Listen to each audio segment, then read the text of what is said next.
భారతదేశంలోని పెద్ద పెద్ద ప్రసిద్ధ కాలేజీలు, యూనివర్సిటీలో చదివిన వారికి కూడా తమ ఆరోగ్యాన్ని ఎలా కాపాడుకోవాలో అనే విషయంపై ఇక్కడ చెప్పిన జ్ఞానం చాలా అరుదుగా లభించి ఉంటుంది. ఆరోగ్యం సరిగ్గా ఉండాలంటే ఋతు మార్పులకు అనుగుణంగా ఆహారం అలవాట్లలో తప్పనిసరిగా మార్పులు చేయాలి. ఈసారి హోలీ మార్చి 2 మరియు 3 తేదీలలో ఉంది. ఇది కేవలం కుటుంబం, స్నేహితులతో కలిసి హోలీ ఆడడానికి మాత్రమే కాదు. హోలీ ఒక సహజమైన హెచ్చరిక, న్యాచురల్ అలారం కూడా. ఇక నుంచి సూర్యకిరణాలు భూమిపై నేరుగా పడతాయి, వేడి పెరుగుతుంది మరియు శరీరంలో పేరుకున్న కఫం, అదునపు కొవ్వు కరగడం ప్రారంభమవుతుంది. ఈ మార్పుకు శరీరాన్ని ముందుగానే సిద్ధం చేస్తే అనేక కాలానుగుణ వ్యాధుల నుండి రక్షణ పొందవచ్చు. మొదటి, ఎండ నుంచి రక్షణ.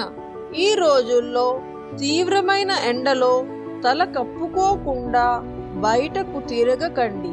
ఇలా చేయడం వల్ల శరీర శక్తి సమతుల్యంగా ఉంటుంది మరియు తలనొప్పి, బలహీనత, వేడి వల్ల కలిగే సమస్యల నుండి రక్షణ లభిస్తుంది. రెండవ టిప్, అలూన ఆహారం, ఉప్పు లేకుండా. హోలీ తరువాత 15 నుంచి 20 రోజులు ఆలూన అంటే ఉప్పు లేని ఆహారం తీసుకుంటే చర్మ వ్యాధులు, దుద్దర్లు, దురద వంటి సమస్యలు తగ్గేందుకు సహాయపడుతుంది మరియు శరీర సమతుల్యత కొనసాగుతుంది. పూర్తిగా ఉప్పు మానడం సాధ్యం కాకపోతే కనీసం ఉప్పు పరిమాణాన్ని తగ్గించండి. మూడవది, వేపతో సహజ డిటాక్స్.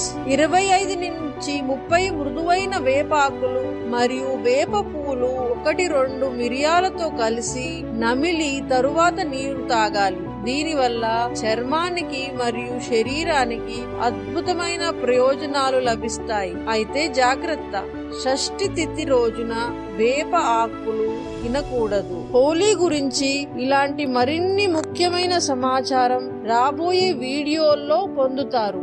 ఈ వీడియోని సేవ్ చేయకపోతే ఇప్పుడే సేవ్ చేయండి మరియు ఛానల్ ని సబ్స్క్రైబ్ చేయండి. హరి ఓం.